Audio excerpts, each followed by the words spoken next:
Today's episode of the Sunday Night Talk for Week 7 in the NFL is here. It's ready, and oh boy, it's hot.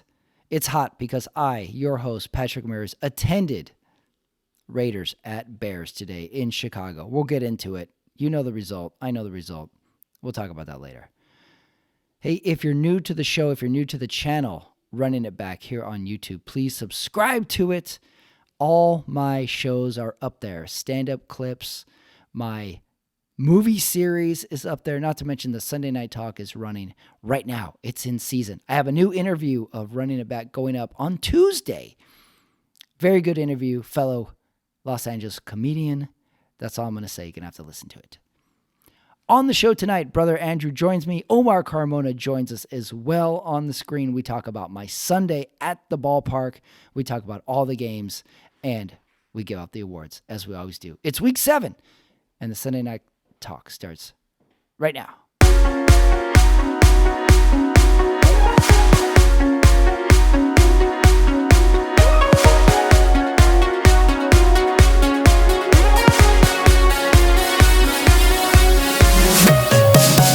All right, it is Sunday night, 10:10 Central Time because I am here in Chicago. Brother Andrew joins me here in Chicago. I went to the Raiders-Bears game today, which I will report it on, but it's Week 7 in the NFL. The Sunday night game is not quite finished. Omar is going to update us as the game continues. So, Omar, your Sunday, Week 7, your Niners didn't play. They right play off tomorrow. the bat. Yeah, tomorrow night. But what is your feeling going into the game? Because you didn't even have to have any pressure on you today. No pressure. Like the Eagles, they came out and they beat up on the Dolphins. I think the 49ers are going to do the same thing, kind of show up. We're expecting a loss, kind of like the Eagles last week. Then they come out on fire. I expect the same thing with the Niners tomorrow. All right, well, let's talk about our Sundays before we get into the individual games. Mine is heavy on Raiders at Bears today. Game I went to, tailgated. A lot of Raiders fans in the Chicago area. A lot of Raiders fans the day before, like at restaurants that I went to, things like that. Got a ton of pictures. And then the game starts, and I think we went into classic Raiders give-up game. Do you remember last year when the Raiders got blown out by the Chiefs? Yeah. And they essentially gave up? I think I witnessed the Raiders give-up game today. I might have witnessed Josh McDaniels' last game as a Raiders coach. Do you think he's gone? Yeah, that was an ugly game. I thought that game is who hates the end zone more. That was the who hates the end zone more game. And apparently the Raiders do. We hated it. Going into the fourth quarter, the Raiders had 6 points. This is the offensive genius that is Josh McDaniels. That's 6 terrible. points in starting the fourth quarter, one garbage time TD. So that was very hard to take, let me tell you. Have you ever been to a 49ers game in which you were on the losing end and you were at an away game? Ooh, an away game loss? No. Every away game I've seen of theirs, they've won. Ah, so lucky. I had to sit there through all the chants. I had to sit through all the little songs. It was rough, Omar. Let me tell you, it was rough. I brought like a little container of traveled Tums with me, and I think I went through half the bottle of it. So, Andrew, you didn't go to the game. What was your Sunday like? Do you take in football games? How do you monitor your Sunday? Well, I mean, I would have loved to have been to the game with you today, but I was too busy earning my pilot's license this afternoon. Nice. Yeah, you had bro, actual important I'm officially stuff. Omar, if you need a private pilot, bro, I got you. I got you. I'm officially Oh, licensed. wow. So, Yeah. you're on the campaign trail, Omar. Oh yeah, Yeah, my stupid problem fly. was never finding the pilot. It was finding the bag to pay the pilot. That's the That's problem. what I'm saying. Yeah, that's what I'm saying. Well, don't you have any campaign contributors? Let's get on that. No, maybe I can explain it to some campaign contributors that this was an important trip. Dude, we could do like a banner too, Omar. I could like tow a banner for you that says like pretty Vote thick. Carmona or like it's like Smoke Fat. Now we're talking. Yes, like sir. we Yes, got sir. we got something. What's a normal Sunday for you, Andrew? Do you watch games? Do you just look for No, the one I'll important? watch the games because I got a fantasy league, so I got to keep up with them at least. So yeah, for my league, like I mean, I had Dallas's D against the Niners, which was a disaster. They got me like -3 points. I have McCaffrey. He's legit. I got Burrow, kind of a slow start, Okay. but he's on, So you monitor I'll keep your up with it. fantasy throughout the day. Yeah, I'll keep up with it. And Pat, I gotta say, dude, I feel horrible for you. I can't believe you all lost to the Bears, dude. Not only did we lose to the Bears, Terrible. the Patriots, who we beat last week, take down the Bills today somehow. Yeah. How is this possible? We had Hoyer, who was decent in the game before. Hoyer looked like this was his first game as a pro. Devontae Adams, who complained all week in the press, drops a touchdown pass in the end zone. I don't know what's going on with these guys. They look dead. We forgot we had a tight end on the team. We don't throw to him anymore. And at some point, I'm sitting there with the binoculars, and I'm looking for Josh McDaniels.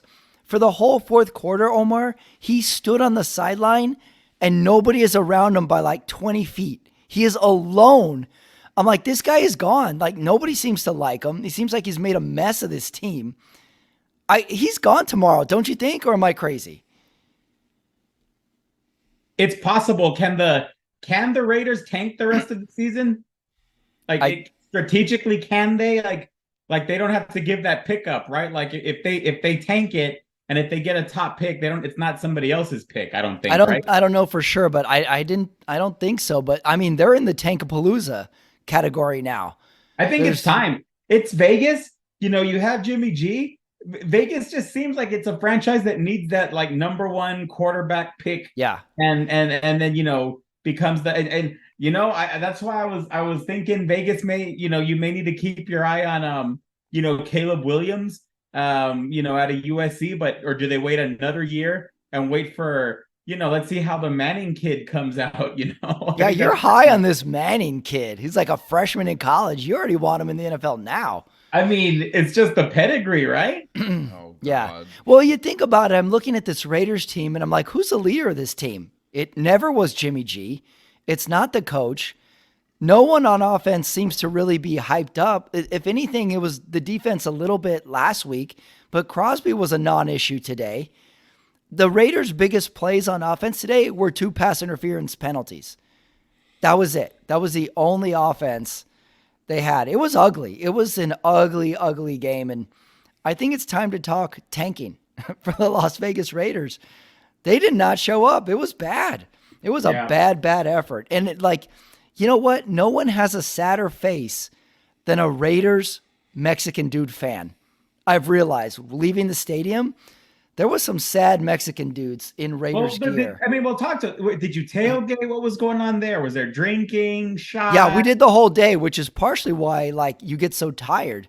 Is we got there early, about a little bit after 9, to start the tailgating, beer, wings, curds. Okay, so but where do you go tailgate? Like you actually took the truck in, or what? I don't get it. Or did you meet somebody that you knew was? Yeah, we went to the parking lot where the tailgating happens. That's where. Patrick, that's normally where the tailgating happens. Well, what are you asking me? You know what? I don't like your smug attitude. Since I lose the game, I feel like you can take pot shots at me. No, so what goes on? Whose party was it? It was a friend of my girlfriend's who tailgates every home Bears game. So it's a full-on mini makeshift restaurant he's got going there. Like he's deep frying the wings there, right there in the parking lot. And you're just grabbing booze. You're just grabbing paper plates of food the whole day. And like what I'm doing, because I'm still high on life at this point, every time Raiders fans walk by, I'm giving them the Go Raiders. I'm taking pictures with guys with the Raider luchador mask, the Raider sombrero. Like I'm hamming it up. I'm like, this is it. I'm yelling at everybody, 4-3, here we come. I could not have had a bigger head, Omar, at the time. And then I go in there, and the Raiders forget that a first down is 10 yards. So it was a lot. Food into the game, more food, more beer.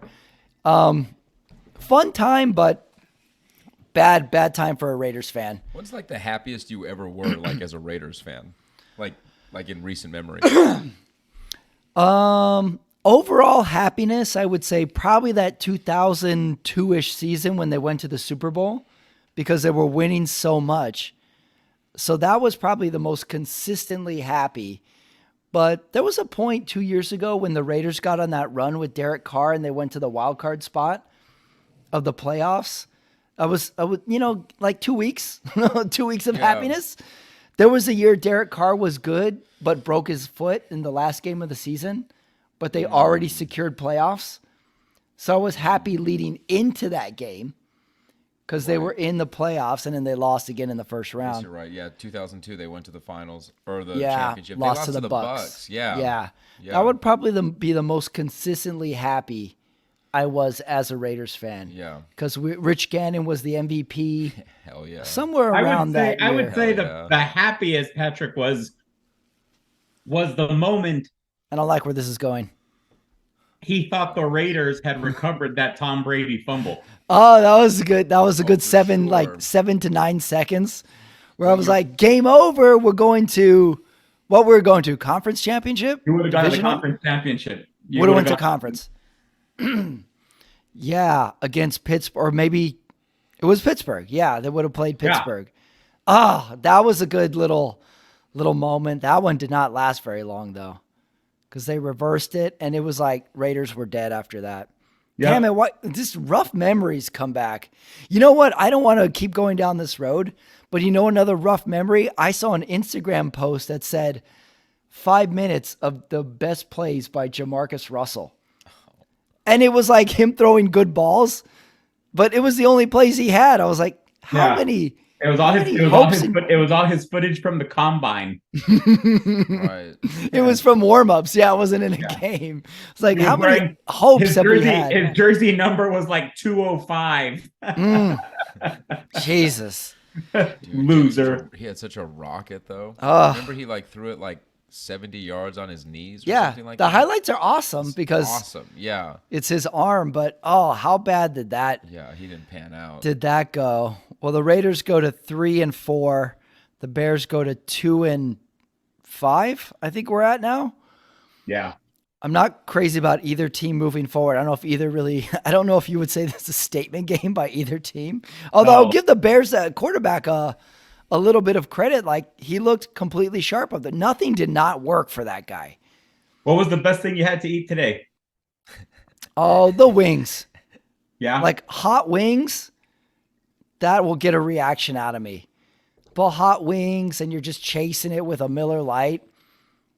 Yeah, the wings for sure were good. Although, I don't know, have you ever had cheese curds, Omar? Yeah. I'm not a big fan though. Oh, really? No, I loved them. There were some really good ones there. And you just pop them like candy. I mean, the thing about the Midwest is the food is another ball game. It's their own thing here.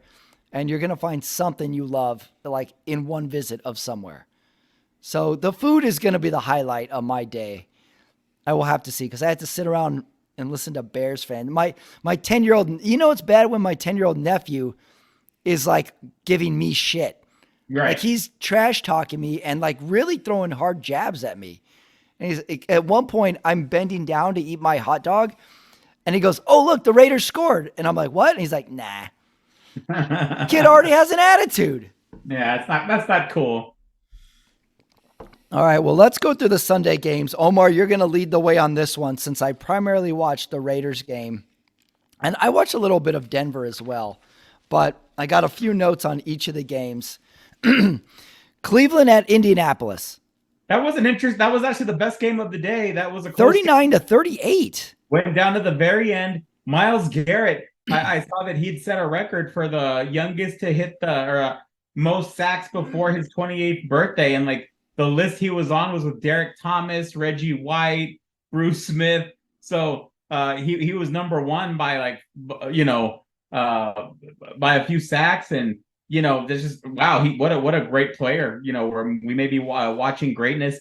But that was a good game. The Colts went with their all blue, their Indiana Knights uniform. What'd you think of that? I liked it. It wasn't bad. It wasn't bad. Oh, really? I didn't kinda like liked it. it. Did you like those uniforms?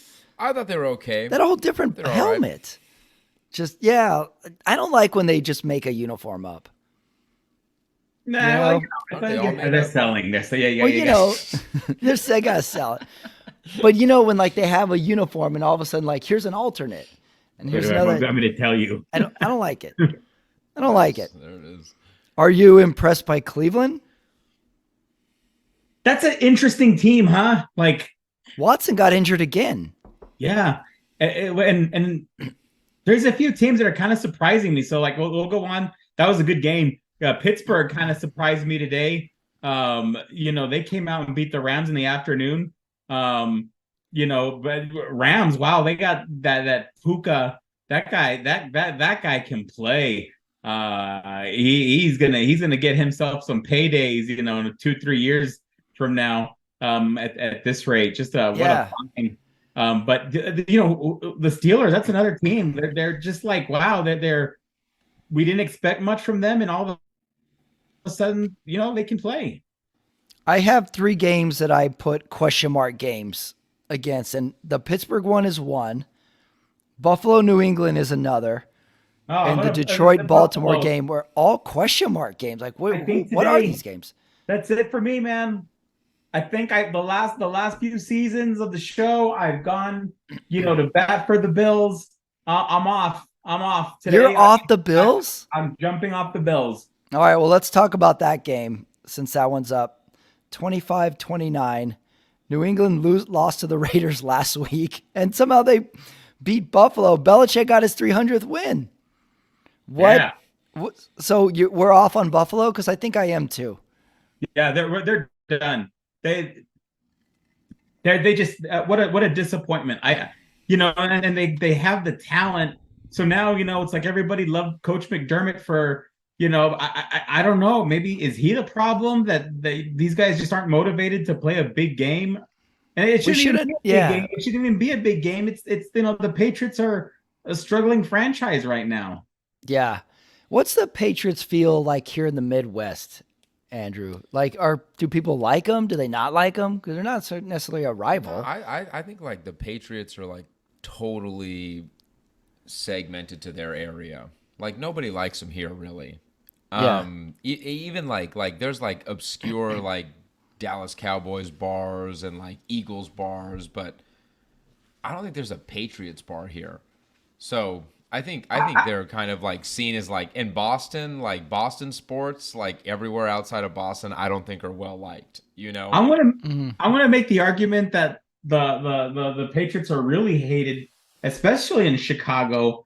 I think that the last great football moment Chicago had was against the New England Patriots in Super Bowl 20. And so then they blow the Patriots out of the water, and then we come back. And now the Patriots have won like 6 Super Bowls, and Chicago hasn't done squat since that moment. So that's kind of so the Patriots got the ultimate revenge on the city of Chicago. Right. Yeah, I guess you're right. Yeah, they got the ultimate revenge. Like, you get 1, we'll get 6 in 20 years for New England. So, I think Belichick saved a lot of face this week. As last week, it was like Belichick's old, he's dead, his team is horrible. Like, 1 win. And I think he just bought himself, the rest of the season.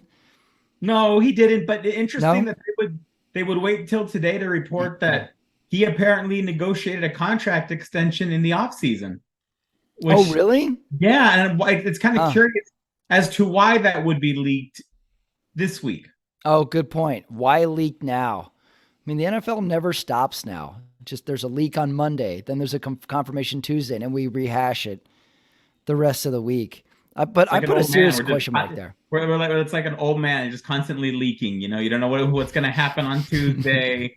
Who is this Carmona? What are we going to get into? It's going to be painful. That's an old man. I know. And I'm going to change your name. You were Campaign Carmona last week. You're middle-aged Carmona now. Yeah. That's really changed. All right. I got another game on here that I wrote totally skippable. And I think you can guess which one it is. Washington at the New York Giants. You got some offense here. 14-7 was the total there. But the Giants won. Both teams are still disappointing. Yeah, that's why I wrote skippable. I mean, we're not going to see these teams No. in December or January. There's no way, right? These are another Tankapalooza candidates. No, and then also Kansas City beating up on the Chargers. Taylor Swift back in the stands. Now she's curious. Jackson Mahomes was sitting behind her now. Yeah, you don't like Jackson Mahomes. Oh, I don't not at all. But is it because he just has to get more followers? Like obviously, it's questionable because I thought he wasn't going to be a distraction anymore. But now Taylor Swift is there, and now Jackson Mahomes is. Absolutely, he's got to get in on the shots there of the press box. Like he needs to get some visual to it. Did you see the Taylor Swift chest bump? Yeah, I don't know. I'm not liking the whole Brittany Mahomes and Taylor Swift thing. They seem like besties now. No, I don't know. It doesn't seem real to me. Okay, that was my next question. Is this real? Is this for publicity?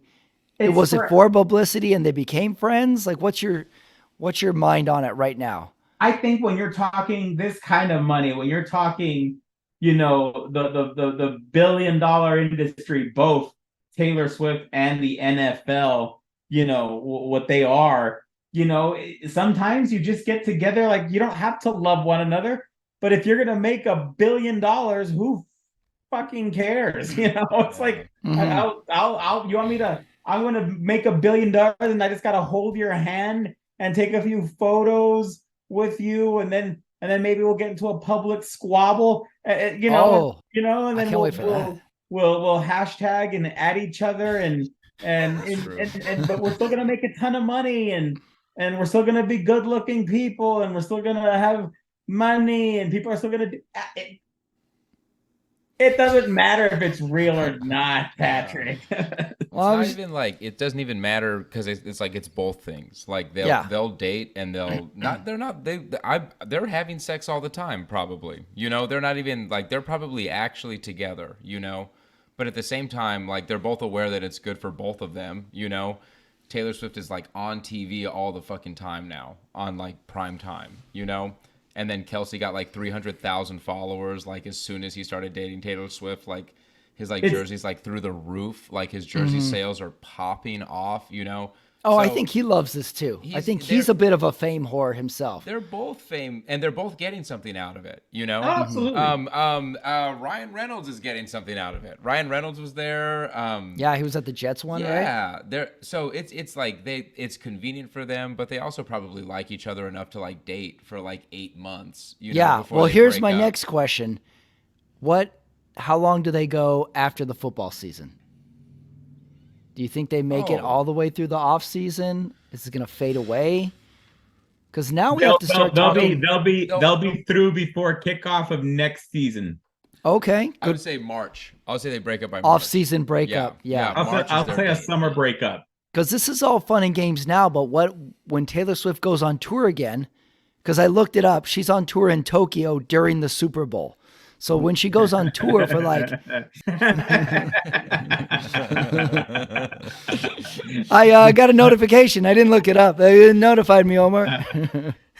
Hey, well, somebody does research for this show, Carmona.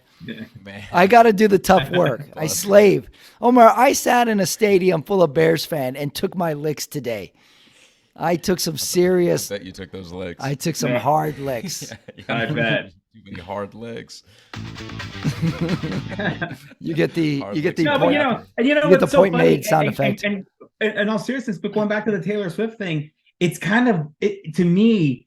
I really thought about it this week. Was how the cycle, of just life is.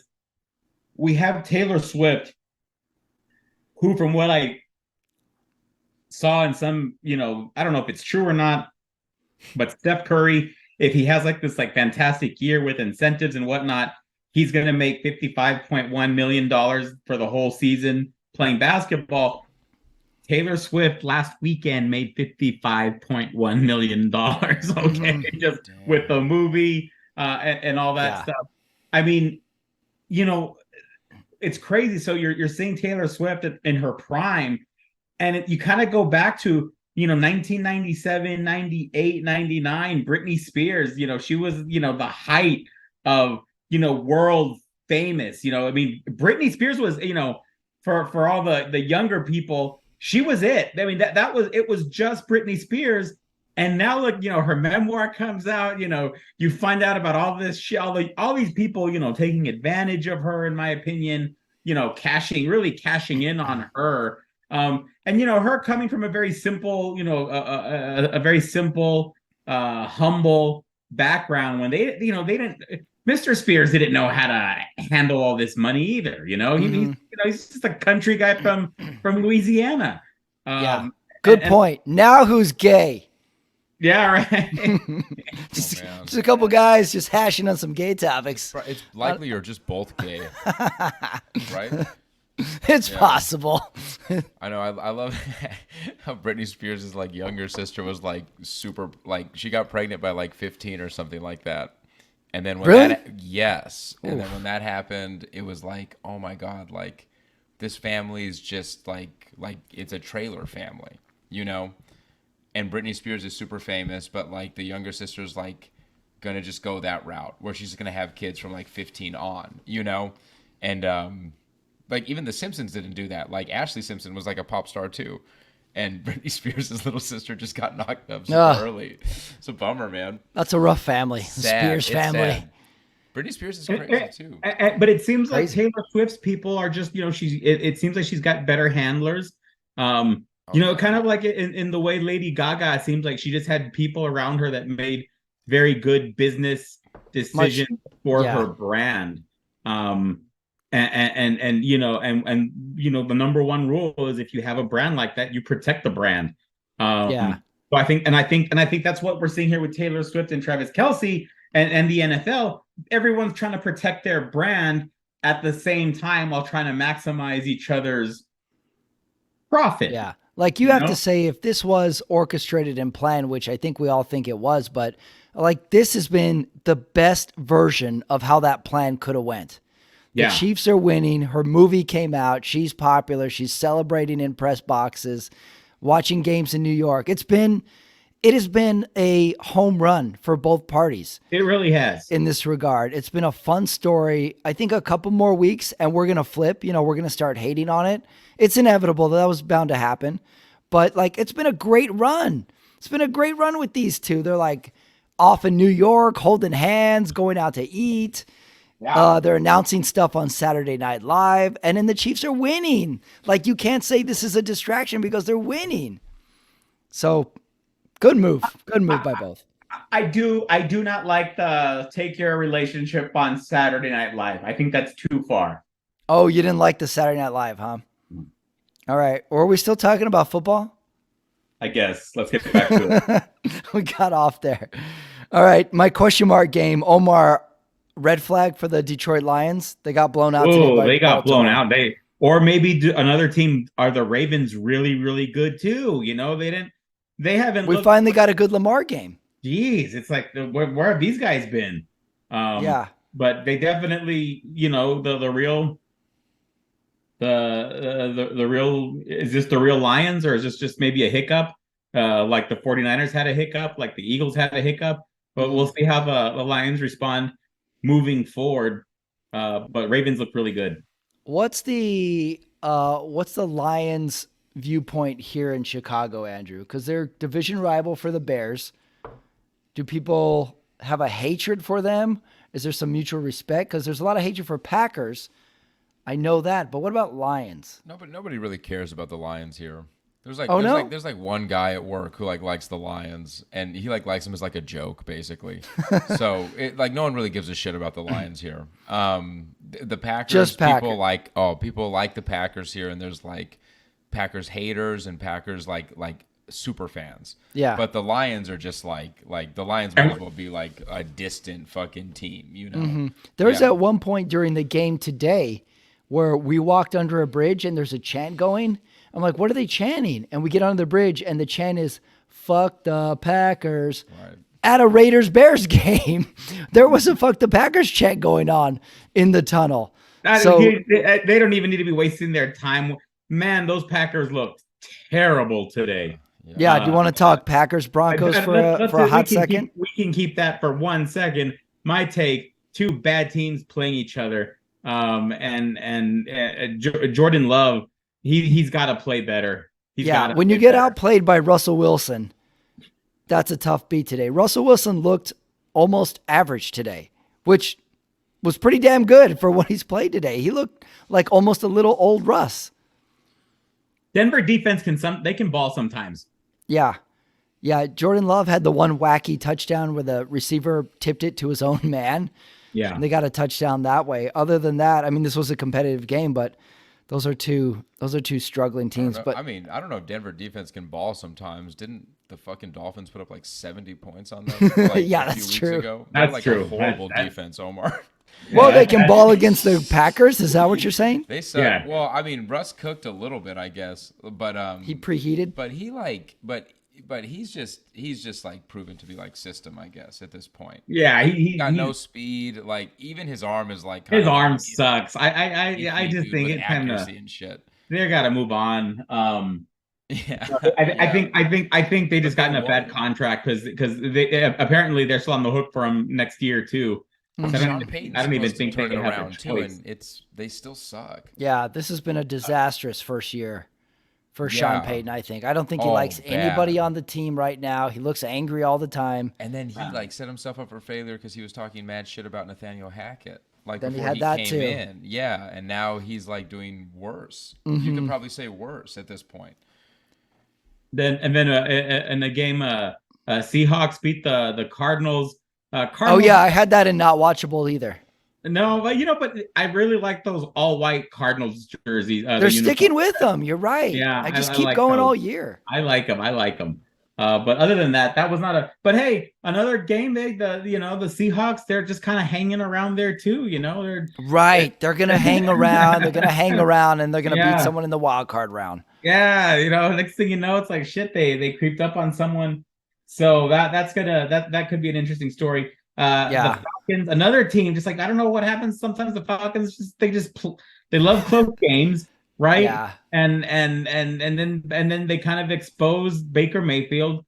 It's been a tough 2 weeks for Baker Mayfield. We were up on him so much, and it's been 2 bad weeks. Yeah, and then the Falcons, they're stringing together, hovering just over 500. So that's kind of a cool story too. Was it the Desmond Ridder comeback game? Are we back on the Desmond Ridder? We're not there. No? All right, okay, because I was ready to go back on if you were. Him, dude. Okay, all right. I got him on my fantasy league this week. Yeah, one bad game. Yeah. He might be back. I'm going to put he's back. Desmond Ridder comeback game. The Sunday night game. Do we have a final, Omar? I don't know. It was a good win from the Eagles. I switched it over to Battle of the 5-1s. Yeah, the Eagles won. They were dominant. At some point, it did look like the Dolphins were going to get back into the game, but Jalen Hurts, although there was a few turnovers from the Eagles, and I think that's going to be a concern moving forward because they're turning the ball over a lot more as opposed to last year. But that 49ers-Eagles game is looking like it's going to be a battle, a clash of titans, down the road. We'll see moving forward how the playoffs shake out. But Eagles are sharp. Like they seem to always get punched, but then they counter and they bounce back every time. Like we see a little sad Jalen Hurts every now and again, but he comes back. And I do want to point out the Dolphins are, they have their top 2-3 running backs. I think are all hurt. Dolphins could not run today. Their offensive line, they were all on 3 backups. Mm-hmm. So that can't be good, Got a couple notes on the Sunday night game. Did the whole Alabama tie-in thing at the beginning of the game do anything for you? The fact that they were both... It didn't for me either. I didn't like the story. Because we already know the story. They're all pros, and they all...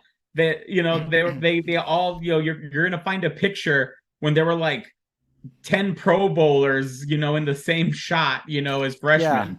I thought it was interesting that they were both QBs on but I didn't have anything. It's not that great a story. I didn't feel like the story had any legs. You're right. And I mean, and that's a testament to Alabama, but now it's now that's just greatness, the Alabama Crimson Tide. And then they do the Melissa Stark thing after the intro. They say like, Jalen Hurts didn't come out and greet Tua, but he never greets the opposing quarterback. And Tua said, I'll say hi to him after the game. I'm like, okay, well, that's the end of that story. Like, not that great of an ending. It doesn't seem like they're that great of friends. So that intro seemed a little forced to me as well. How did you do with the Chris Collinsworth throwback photo that they put up like in that the was second interesting. quarter? And I got some thoughts on that later. Oh, you want to save it? Okay. We'll save it. One odd note I had was, did you catch the Mike McDaniel halftime interview? Did he look stoned? Oh yeah, he did. He looked odd on the sidelines. Like he has this weird, inquisitive look, and his interview was bizarre. He's vaping.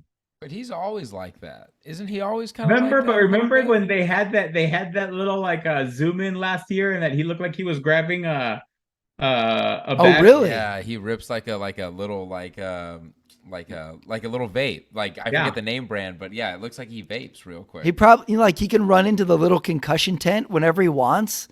Like there's ways to do this. His halftime interview, when the lady asked him like, what do you guys got to do the second half? And it was like he had never seen a football game before.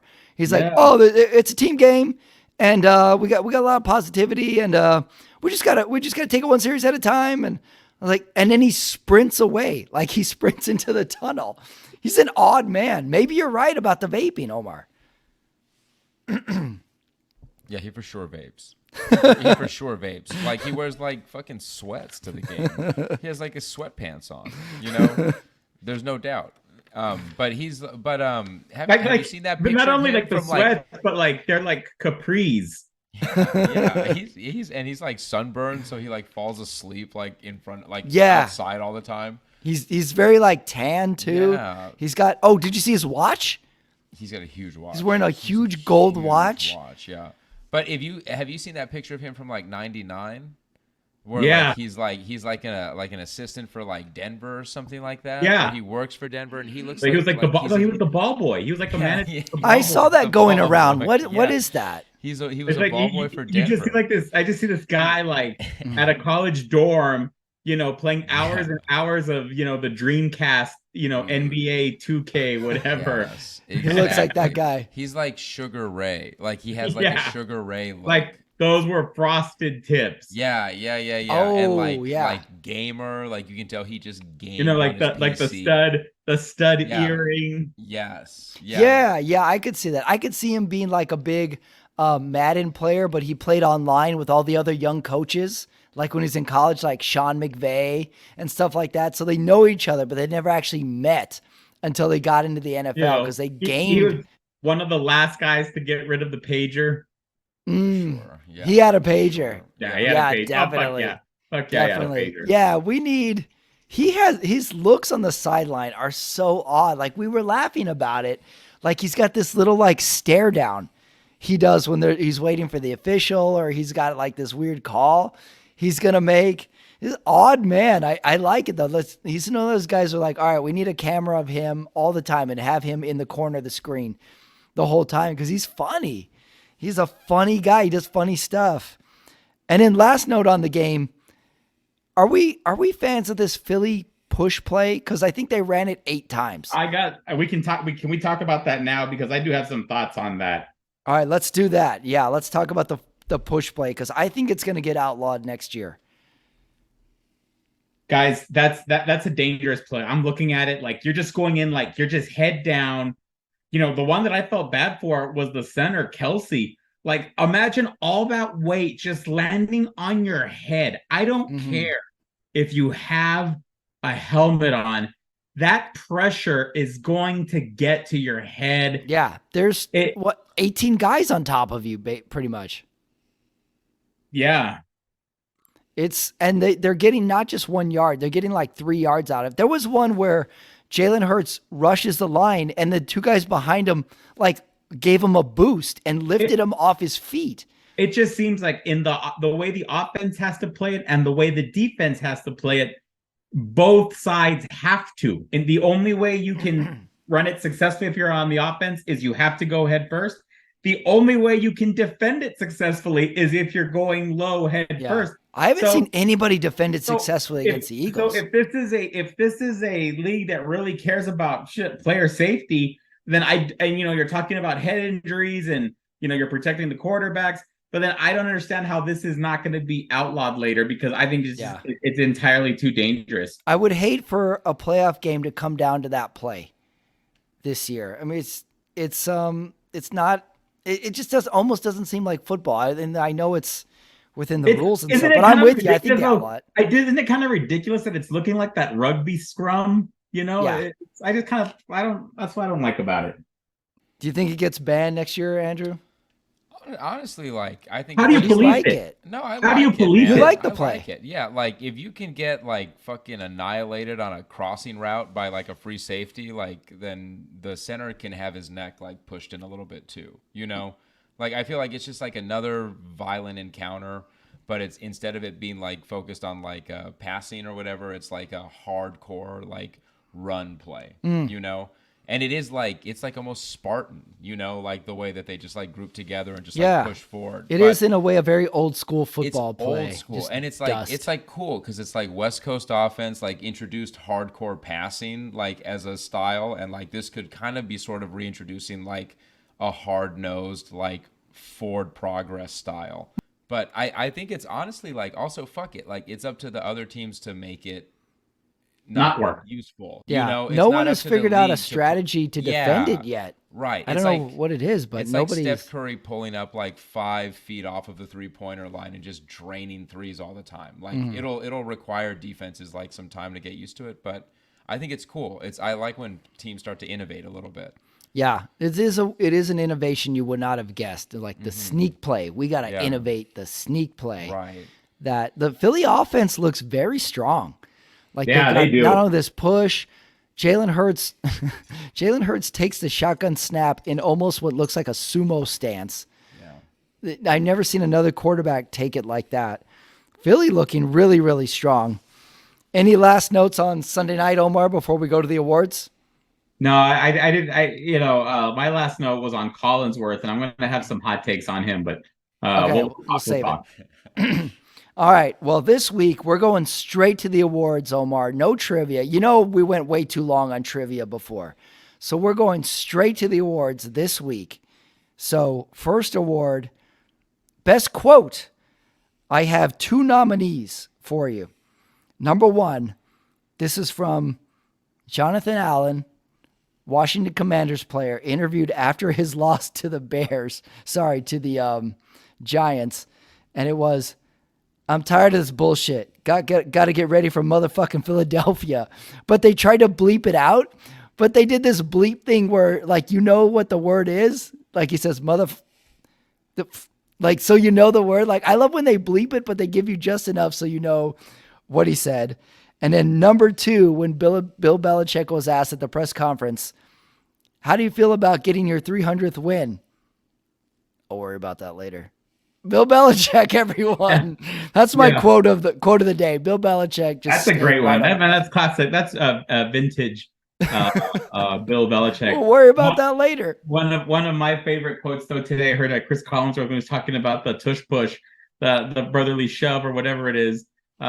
Talking about it, like they take that play real personally here in Philadelphia. That was pretty good. I did like that one. I didn't realize you can do that. Another one, but came from Saturday's college football action. Tennessee coach Josh Heupel. They asked him how he felt about the officiating. He stayed quiet. Okay, but I just want to talk about this. He stayed quiet for 30 seconds, and he was looking at the reporters kind of strangely, like he wanted to say something. So it was pretty obvious. And then he finally says, "Next question." He should have ended it right there. And then he said, after he said next question, he says, "I hope you get from my silence what I mean."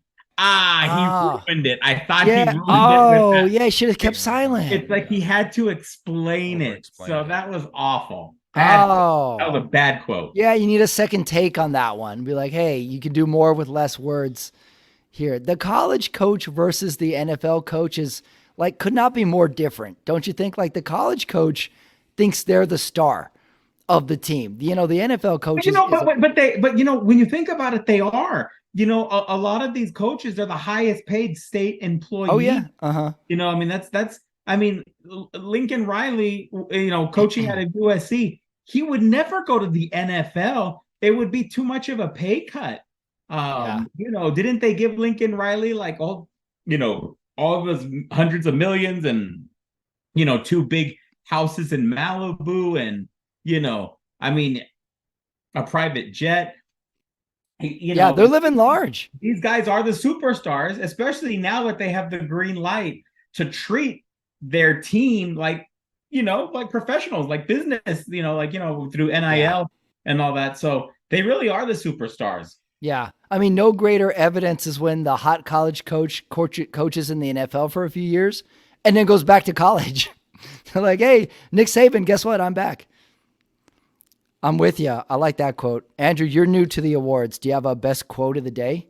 Well, or best quote in general? I guess not like today, but I'm going to give my quote to, and this is a negative quote. I don't want to draw attention to it for like positive reasons, but I want to draw attention to it to show that this person's stock is falling.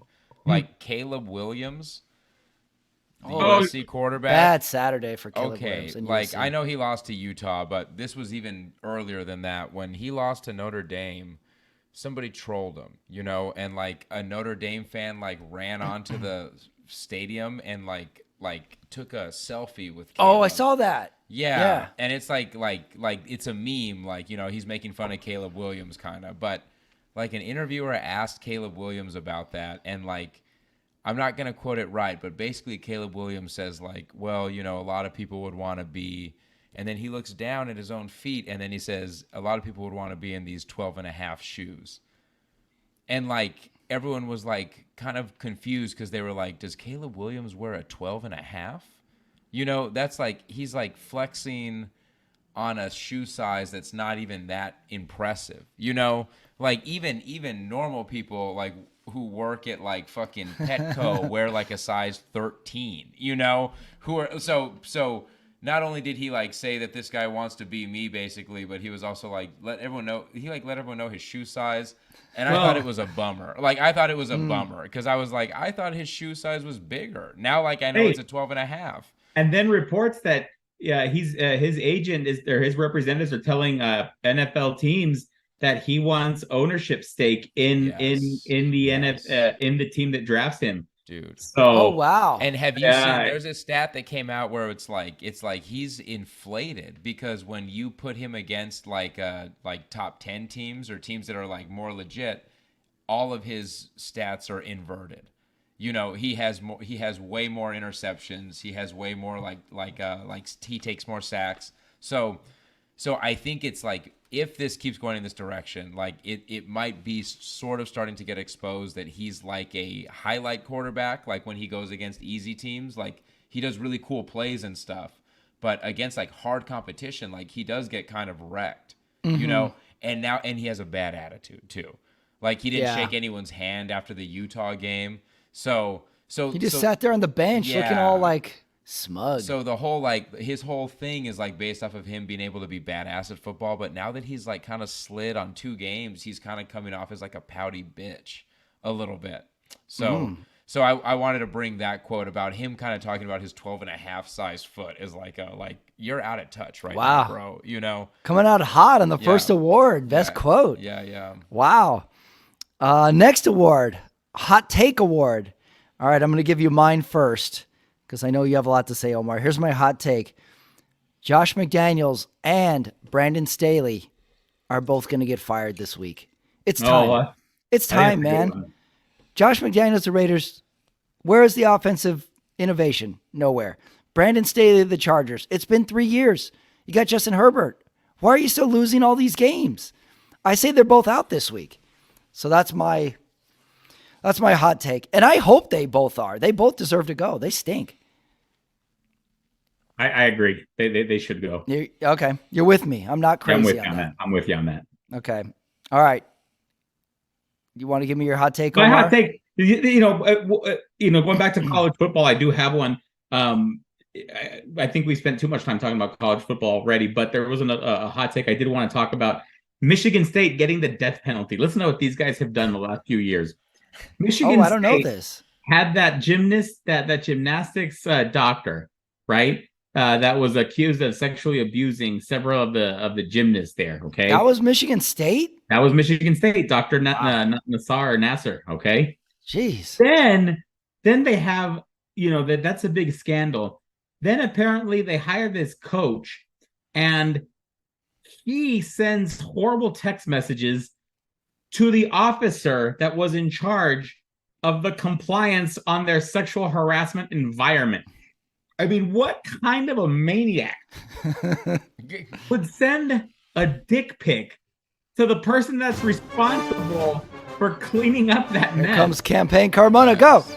And then on Saturday, they put Adolf Hitler as an answer to one of their trivia questions on the big screen. Yeah. And then it's like, it's not only was it an answer to one of the trivia questions, then they put his image on the big board.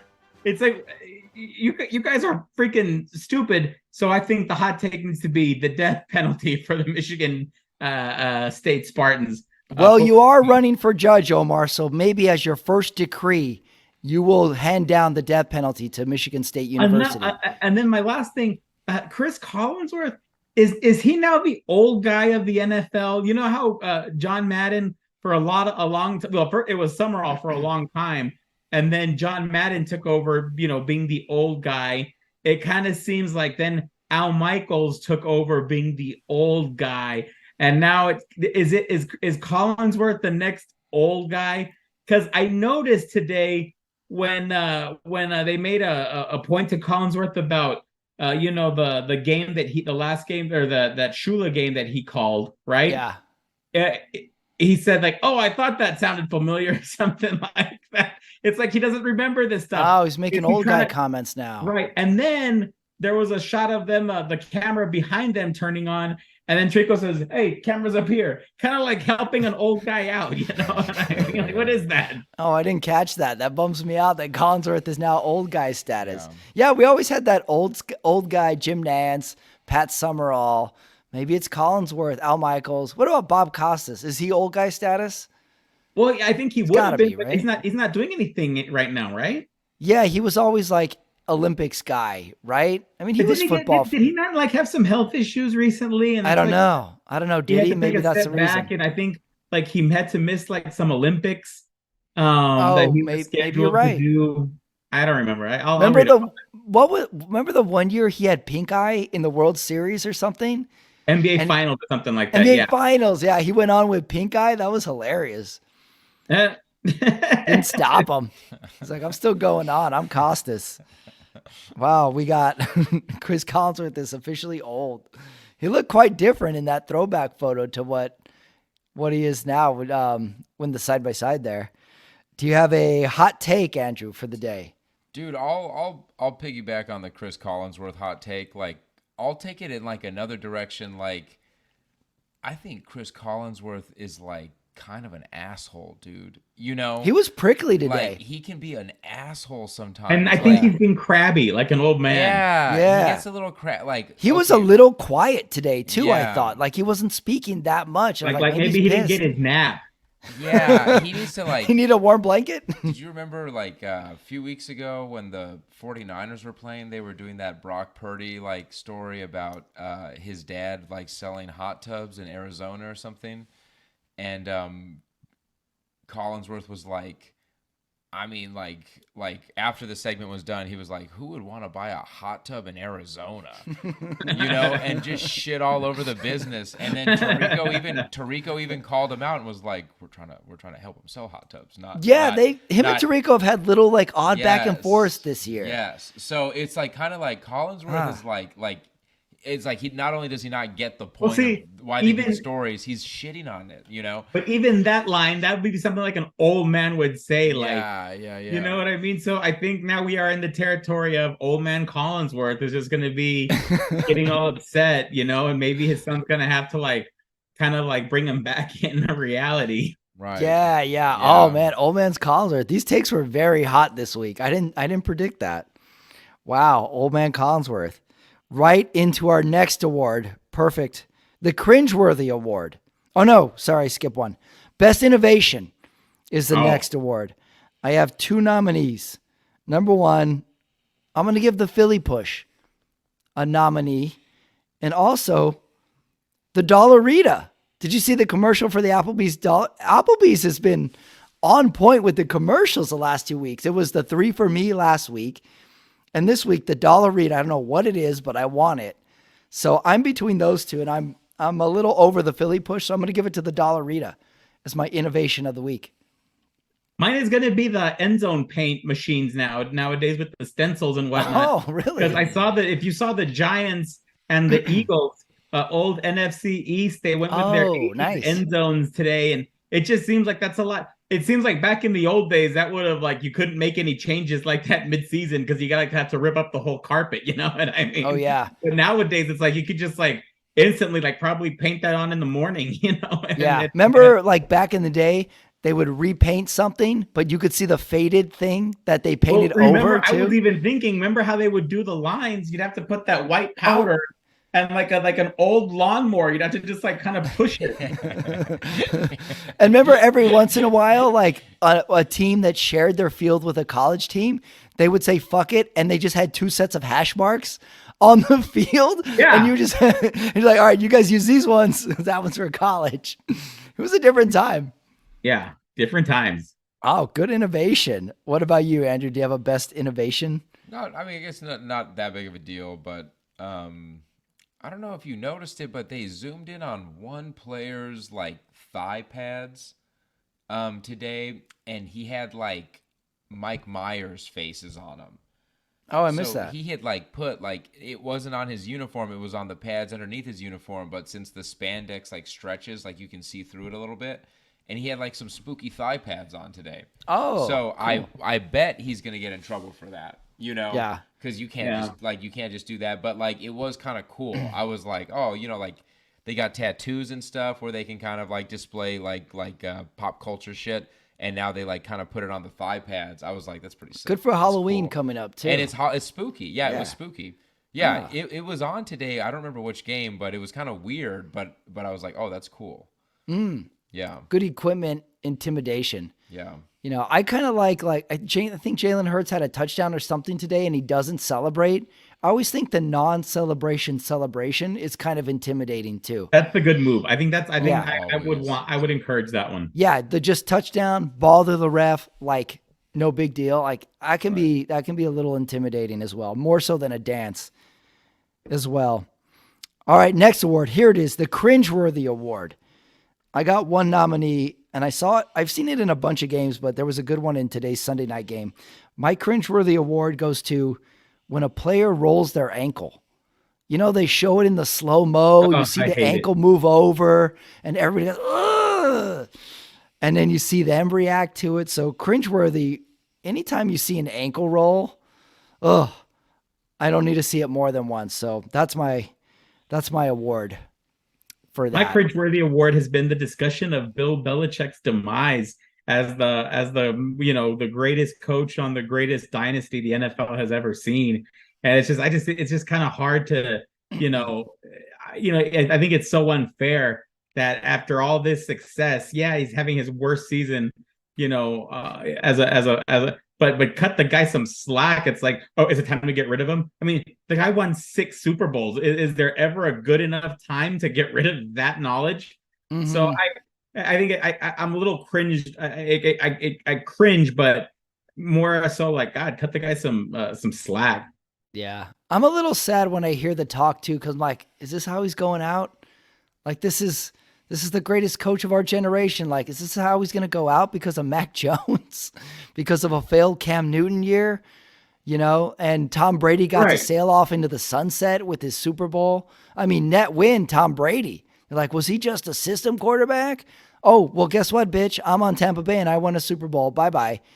So I need Bill Belichick to have one more lap around the victory somehow, some way. I'm with you. I don't want to see him go out bad. No. Yeah, I'm with you as a non-Patriots fan. So, cringeworthy. Anything make you cringeworthy today, Andrew? Dude, or beyond? Yeah. Nothing like I don't like to start like I don't think Taylor Swift makes me cringe. Like I'm okay with Taylor Swift like at the games and stuff, and like even when they like show her on camera, like I don't mind that. So I'm not like a natural born Taylor Swift hater. But I cringed today when I saw Taylor Swift and Brittany Mahomes together. That was Because that was it was awful. like That ugh. I Why? cringed. Yeah, why don't people Yeah. like that relationship? Like we think it's fake. It's just like I don't know what It it seems is, too man. forced. It's so Uh-huh. forced, and then at the same time it's so basic. Like just seeing them both together, it's like those two people could be anybody. If you just remove the celebrity from them and you just wipe your memory of like knowing what they're all about, those are just two normal ass chicks just standing next to each other who like will have an annoying conversation.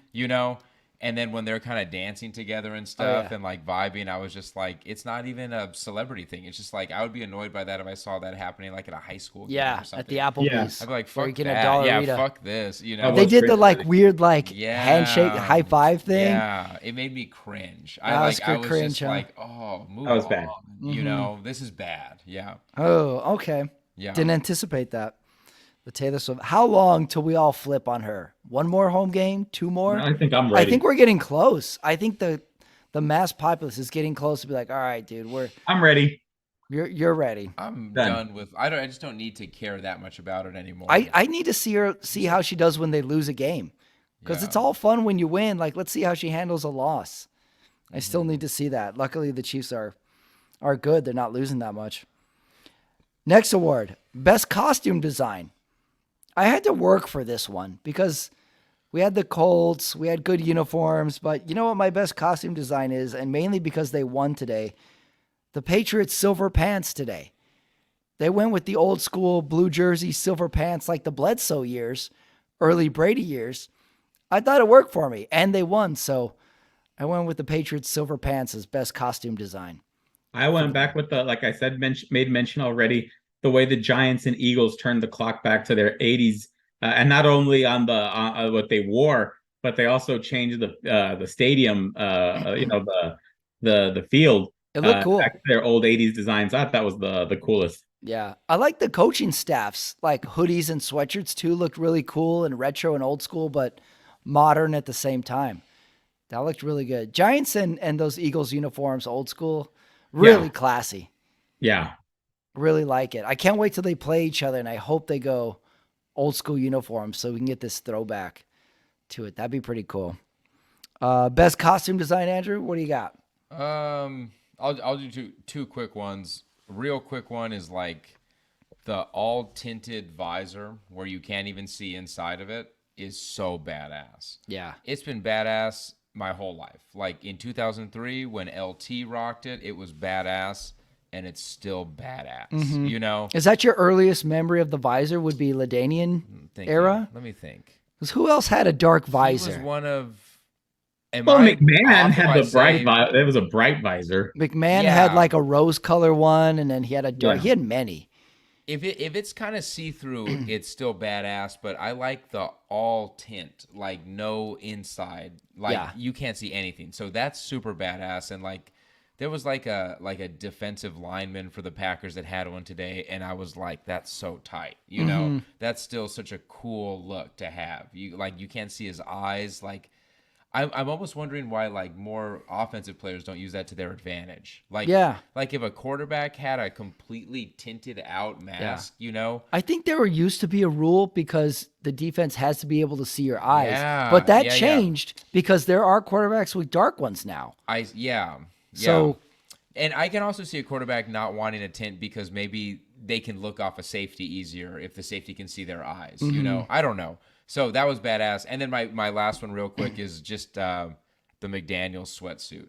The way he rocks his sweatsuit out there, like I just respect it because it's like it's kind of fitted, and a lot of people don't do it. So he's like charting his own course with his Yeah. look. Yeah. Yeah. I think even though like the Dolphins lost it, I think we all like McDaniels. Yeah. Oh, I like him. I think there's something about him. Yeah. I like Gold him. watch. There's a famous clip of him telling a player that last play was my bad. Have you seen that clip? No. It's cool. He goes up to like a player and is just like, that was on, like, I fucked that one up. And he says it like just like they're playing PlayStation together. So I think he's a homie, dude. I think McDaniels is a homie. I think he's a stoner, and I'm glad he's finding success In the concussion yeah, tent? he's doing it. Yeah, I like how he sprints away from the interviews. Like Yeah. a relief pitcher. Remember when John Rocker would come out of the outfield and he would sprint because people were throwing shit at him? I like how he just sprints into the locker room out of the interview. So fun guy. I hope they meet again in the playoffs. That was costume design. One next category, Advice Alley. All right. So you heard my hot take that Josh McDaniels and Brandon Staley are both going to get fired this week. So here's what I say they do to pretend to save their jobs. Remember when George Costanza and Seinfeld got fired and Jerry says, well, just show up and pretend like nothing happened. I think that's what they should do. Brandon Staley should shave his beard so that they don't recognize him and wear his hat all low. And McDaniel should do the same thing. Instead of the visor, wear a big hat and just go straight to your office and start working and try and save your job for one more week to be like, dude, didn't you fire him? Yeah, I did. Well, you want to go tell him? Let him stay. Let's let him stay, dude. So that's my advice, Al, is try and save your job for those two guys that way. My advice, Allie, is listen to Michael Irvin's advice, parenting advice. What do y'all think about him calling out his son this weekend? His son is was it a Tarantino or some rapper name like that, and he raps about the hood life and the street life and whatnot. Well, Michael Irvin used his platform as an opportunity to show a video of his son, and then also point out that his son grew up in a gated community, lived in a country club neighborhood. I was gonna say, didn't Michael Irvin's son grow up being Michael Irvin's son? Hey, isn't that cool? Michael Irvin called out his own son. It's just basically, so I don't know what he's trying to prove here, but he had everything. Wow, would you ever do that to your own son, Omar? You'd have to put him in his place, and you do it on social media. I think that'd be that was really cool on Michael Irvin's part. So you would do that? Yeah. I can't wait. I can't wait till you have to do that one day to your son, Omar.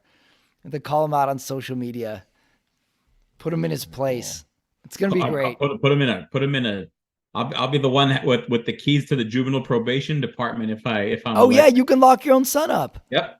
There you go. Like for like a day to try and punish him for not cleaning his room. Like that's it. Let's go. Wow, scared straight. Omar Carmona. You just got my vote, Omar. That'd be cool. Hell yeah. All right, what's your advice, Andrew?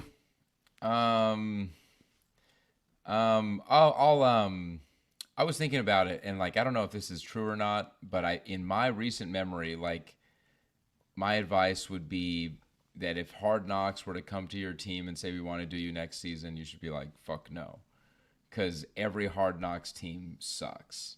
Yeah. In the season, I can't think of a Hard Knocks team that did well. No, when they feature them. Yeah, I don't think of recent ones like the Lions.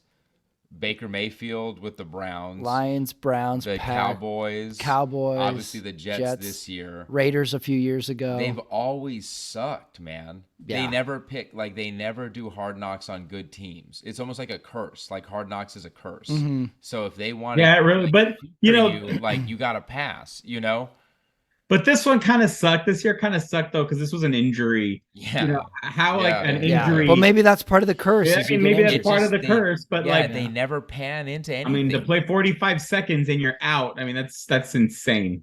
Yeah. Can you think of any teams that have even done well, when they're on Hard Knocks? They're usually scrub teams. Yeah, they have to pick teams that did make the playoffs the year before. Oh, okay. So there is a protocol for choosing. There's a protocol. So they're usually bottom barrel. Teams, so it's the bottom half they choose, but still, no one has ever made a splash. There really has never been a spark. A spark that hasn't been a spark plug to a deep playoff run that I can ever. What about the Jets year? Did they do something that following year? That might be the best any team has ever done. Well, the Rex Ryan? Yeah. What about that? Yeah, but I think the issue with them is they still disappointed. Really? They were supposed to be this 13-3, 14-2 team, and I think it was an up and down year. Yeah. Yeah. You think Rex Ryan remember their coach was that season started falling apart because Rex was filming his wife's feet. I don't know what was going on there. We need Rex Ryan back in the league. We need him back. Rex Ryan is like the NFL's Ron White. I mean, he's done caring 10 years ago. He's going to say whatever he wants, and if you don't like it, he doesn't care. Or he's like the NFL John Daly. He's like, I just kind of speak my mind and whatever. I don't care. I like it. Good advice all the way around. Next award, the Sunday double feature. What movie would you want to watch following this Sunday? You know what I went with? The Rock. I've been on a San Francisco movie kick lately. I watched So I Married an Axe Murderer, San Francisco movie, The Rock, San Francisco movie. Like, great setting for movies. And also, like, it's fall, like it's a pleasant time. Northern California. It seems like a fun place to live. San Francisco. I went with The Rock. Yeah. Ed Harris thinks he's in a drama in that movie. It was that Hummer. I remember that Hummer. Oh, that was a great vehicle. Good chase. It's very of the times because remember Sean Connery has the long hair and they're giving him a haircut and he's like, how's it look? And Nicolas Cage goes, it's very grunge. I'm like, oh, 1994. This movie came out in 94. Got it. Very of the time. What's your Sunday double feature, Omar? I've been doing a lot of podcasts, so I'm not watching movies right now. I'm doing this great podcast, American Scandal. Kind of just like gives a history about like a big American scandal. Some insider points that maybe you didn't know. So it's a cool podcast. I'm trying to stay off watching a lot of TV right now because God, all this stuff with the war, it gets to your head. Yeah.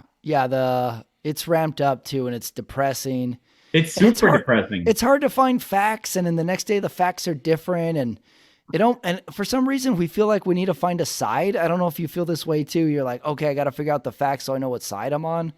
I don't think there's any winning in thinking like that. Well, and that's the thing too, because even if you pick a side, it's such a problem. It brings out the worst. Even when you share what your opinion is on it, it just brings out your worst in someone else, and it brings out the worst of someone else. And so I don't know, but yeah, I'm trying to just like stay clear of all that stuff and trying to focus on like just fun stuff. You're centered. You're getting centered again. I'm back to meditating, Carmona. Oh, you're back to your meditation? Mm-hmm. How's that going? Really well. And then like the election schedule, what's going on there? What's the dates we need to know for that? March 5th is the primary. And then when is your next public appearance? Because you were somewhere this week.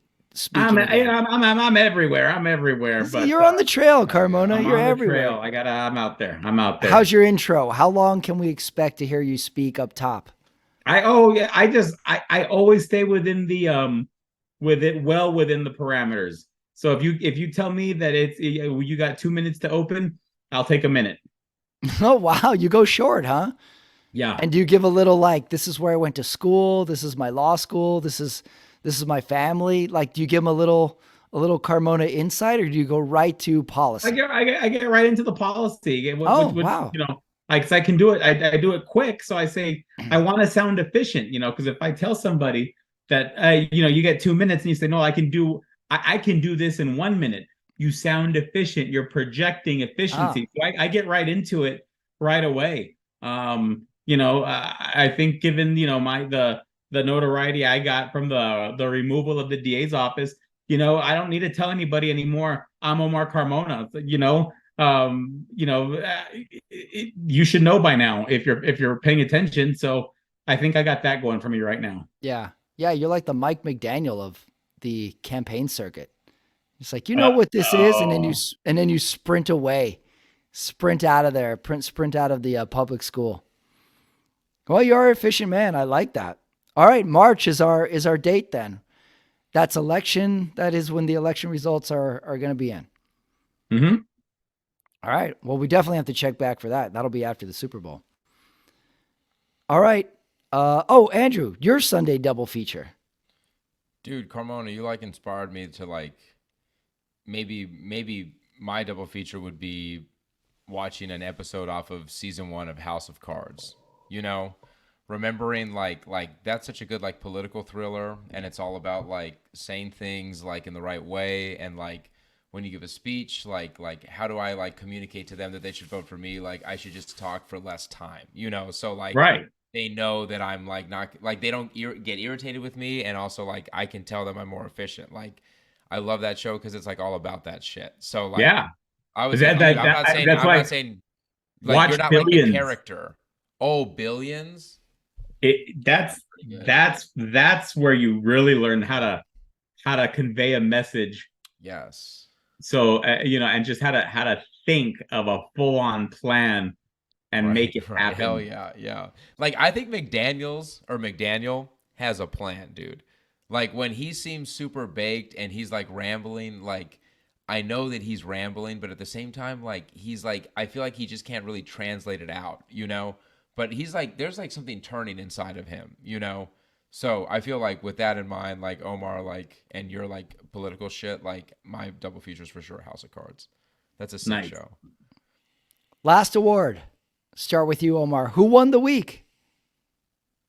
You know, good quarterbacks. You need a great quarterback. Jalen Hurts, Patrick Mahomes. Then you see when you don't have stability at the quarterback position, what could happen. What's going on in Indianapolis. With Gardner Minshew, although he's not the starter, but now they're gonna have to go with him. Hoyer coming in today, so the need. I knew you were going to bring it back to that.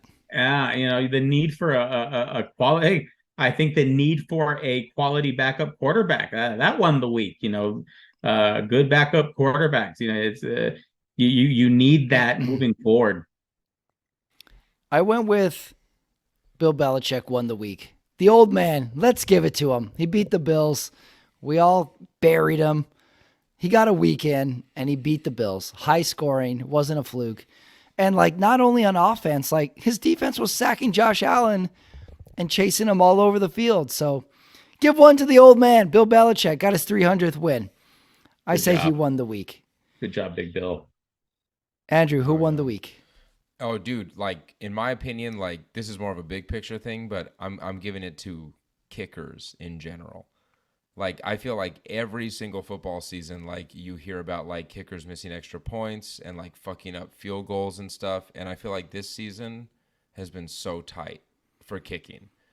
I feel like every extra point has gone. Like I can't think of an extra point that hasn't gone in. I'm sure there's been some, but like there haven't been like any devastating extra point losses that I've like heard about, So I think kickers have like really tightened up, and like in general, like kicking as a position is having like, I don't know any statistics, but I think they're having like a fucking watershed year for just He accuracy. told me he shares this the week after my team loses on a last second field goal miss.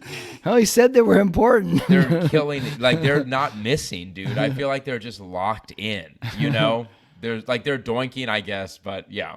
Hell yeah. Yeah, and more teams like just go for it on fourth down these days. So like the kicker is even more important. Like you gotta, if you're gonna go for it on fourth down, you better get it. Because if you don't, you left 3 points out there. Raiders missed a field goal today as well. I just thought I'd throw that in there. Oof. That was bad. Did I mention it was bad? It was bad. All right, that was the Sunday Night Talk for Week 7 in the NFL, and that leaves us one and only one game left to predict. Oh, this was easy. Play it real quick. That is Monday night. The San Francisco 49ers go into the Minnesota Vikings. Omar, your team is favored by 7 points on the road. Predict the game, Omar. 33-10, 49ers. All right, now the questions. Brock Purdy, will he have 2 or more touchdown passes? He'll have 2. Oh, wow. All right. Kirk Cousins, will he be sacked more than 3 times? He'll be sacked 3 times. That'll be a push. Oh, Wow. a push. All right, and last question. You're predicting the 49ers will win this game. Will the Niners lose any more regular season games? No. Wow, quick. That's it. All right, that was the Sunday Night Talk for Week 7 in the NFL. Omar Carmona, brother Andrew joins me here in Chicago. Omar, thank you. Gentlemen, thank you. We'll see everybody next week. That's it. That's the show. That is Week 7 in the NFL. That is the Sunday Night Talk. I want to thank Omar Carmona for joining me. I want to thank Andrew Ramirez, my brother, for joining me as well. If you're new to the channel, don't forget, subscribe to it. My stand-up comedy clips are up there. My movie series are up there. Not to mention the Sunday Night Talk, which you just heard, is up there. And I have a new interview going up Tuesday. Look for that as well. It's Week 7. We're in the heart of the season. Sometimes these things happen. You contemplate tanking. And sometimes you're more motivated. Can we rally? Can we find some motivation in poor Brian Hoyer? Is it time to give Josh McDaniels the axe? You know my thoughts on it. Please like, please subscribe, and I will see you next week.